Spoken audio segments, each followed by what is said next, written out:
Ito ang araw-araw kong nililinis. Iba ang trabaho ko sa bahay, iba rin ang trabaho ko dito.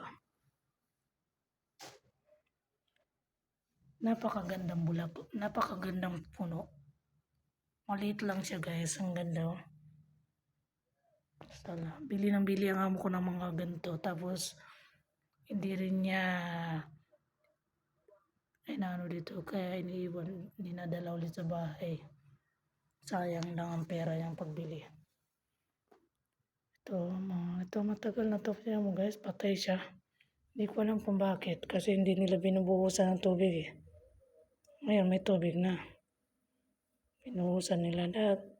Hindi kasi nila to inalagaan eh. Kaya ganito resulta. Sayang naman. Yan. Sige. Ako na mag-aalaga sa inyo.